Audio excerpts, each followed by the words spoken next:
La Maison-Blanche a affirmé que le président américain quitterait le sommet de la Malbaie. Canada, dès samedi midi, c'est-à-dire avant les discussions sur le climat. Donald Trump ne figurera donc pas sur la traditionnelle photo de fin de sommet. L'ambiance s'annonce lourde et tendue pour ce G7 à la Malbaie, Québec, Canada, qui s'ouvre vendredi 8 juin. L'atmosphère s'est envenimée avant même le début du sommet, sur fond de guerre commerciale.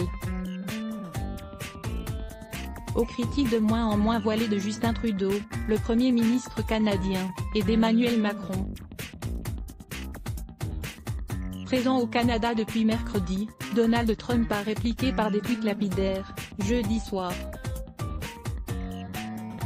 La Maison-Blanche a affirmé que Donald Trump allait quitter le sommet.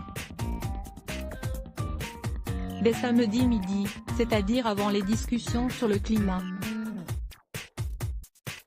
Le président américain ne sera donc pas sur la traditionnelle photo de fin de sommet. Supérieur à taxes sur l'acier et l'aluminium. L'article à lire pour comprendre les tensions commerciales entre l'Europe et les États-Unis. Merci.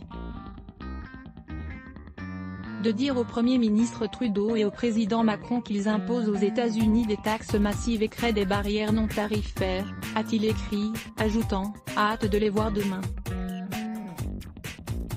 Et il a brocardé un Justin Trudeau indigné, rappelant les près de 300% de taxes imposées par le Canada sur le lait.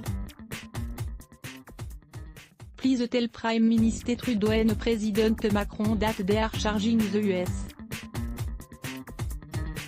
massive tariff and create non-monetary barriers.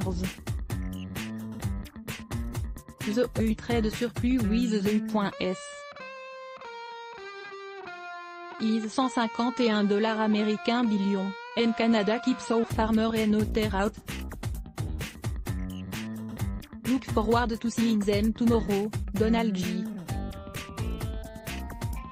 Trump @Real Donald Trump, 7 juin 2018. Siemens. En prenant dans un autre tweet à l'Union Européenne et au Canada, il a martelé « Levez vos taxes et barrières ou nous allons faire mieux que vous ». Justin Trudeau n'a pas apprécié que Washington invoque la sécurité nationale pour frapper l'acier et l'aluminium canadien, et l'a fait savoir. J'étais poli, j'ai été respectueux, mais on a aussi été toujours très ferme sur les intérêts de notre pays, de nos citoyens et sur nos valeurs, a déclaré Justin Trudeau jeudi.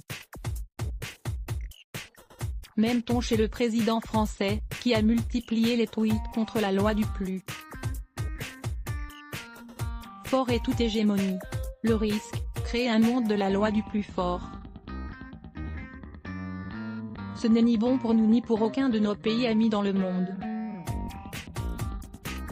C'est pourquoi nous continuerons à nous battre. https://t.co/vk6 Emmanuel Macron @Emmanuel Macron. 7 juin 2018. En paire lire aussi sujet associé présidentiel américain États-Unis d'Amérique et Canada. Donald Trump monde.